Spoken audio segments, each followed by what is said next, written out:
There's no feeling more intense than starting over. If you deleted your homework the day before it was due, as I have, or if you left your wallet at home and you have to go back after spending an hour in the commute. If you won some money at the casino and then put all your winnings on red but it came up black.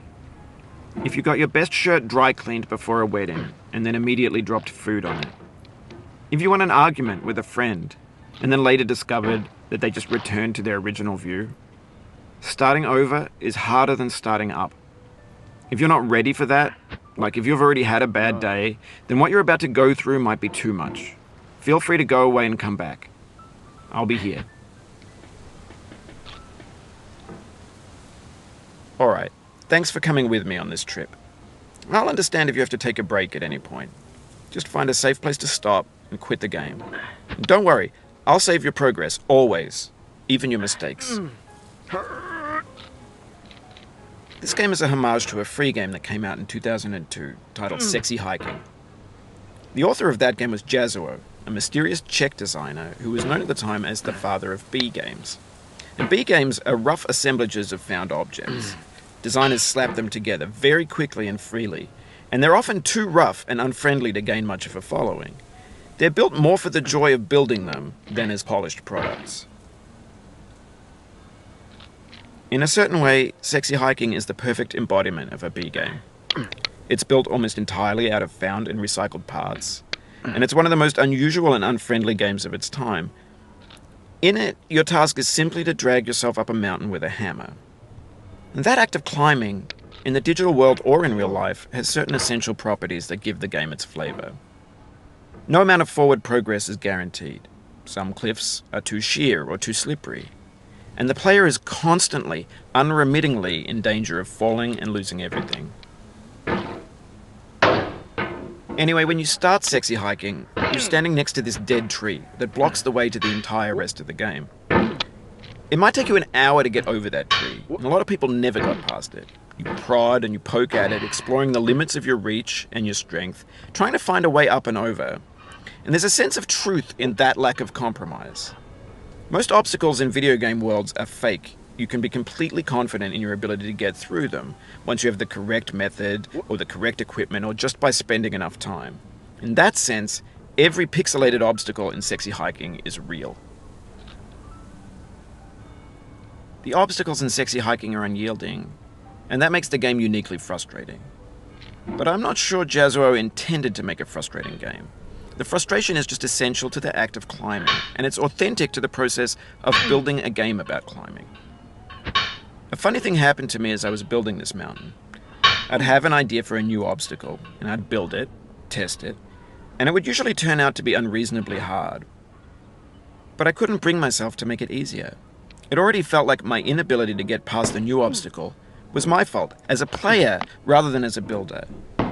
Imaginary mountains build themselves from our efforts to climb them, and it's our repeated attempts to reach the summit that turns those mountains into something real. When you're building a video game world, you're building with ideas, and that can be like working with quickset cement. You mold your ideas into a certain shape that can be played with, and in the process of playing with them, they begin to harden and set until they're immutable, like rock. And at that point, you can't change the world. Not without breaking it into pieces and starting fresh with new ideas. For years now, people have been predicting that games would soon be made out of prefabricated objects, bought in a store and assembled into a world. And for the most part, that hasn't happened, because the objects in the stores are trash. I don't mean they look bad or that they're badly made, although a lot of them are. I mean they're trash in the way that food becomes trash as soon as you put it in the sink. Things are made to be consumed and used in a certain context, and once the moment is gone, they transform into garbage. In the context of technology, those moments pass by in seconds. Over time, we've poured more and more refuse into this vast digital landfill that we call the internet. It now vastly outnumbers and outweighs the things that are fresh and untainted and unused. When everything around us is cultural trash, trash becomes the new medium, the lingua franca of the digital age. And you can build culture out of trash. But only trash culture. B games, B movies, B music, B philosophy. Maybe this is what digital culture is. A monstrous mountain of trash, the ash heap of creativity's fountain. A landfill with everything we ever thought of in it. Grand, infinite, and unsorted. There's 3D models of breakfast, Gen X's fanfic novels, scan magazines, green screen Shia LaBeouf, banned snuff scenes on LiveLeak. Facebook's got lifelike bots with unbranded adverts and candid shots of Kanye and Taylor Swift mashups, car crash epic failed GIFs, Russian dashcam vids, discussions of McRibs, discarded, forgotten, unrecycled, muddled, rotten, untitled. Everything's fresh for about 6 seconds, until some newer thing beckons, and we hit refresh.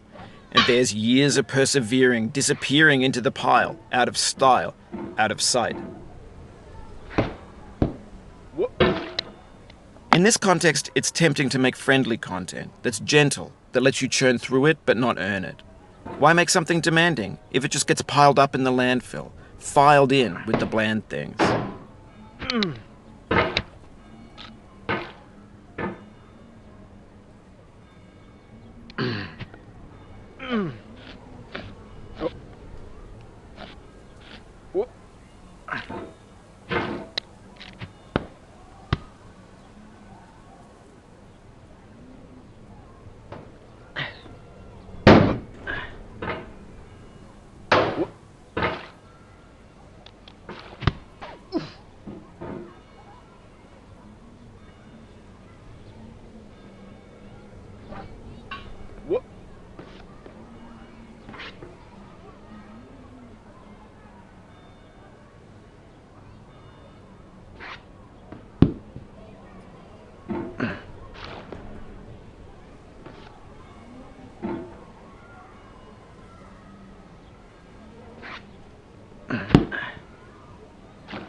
Oh, you just lost a lot of progress. That's a deep frustration, a real punch in the gut.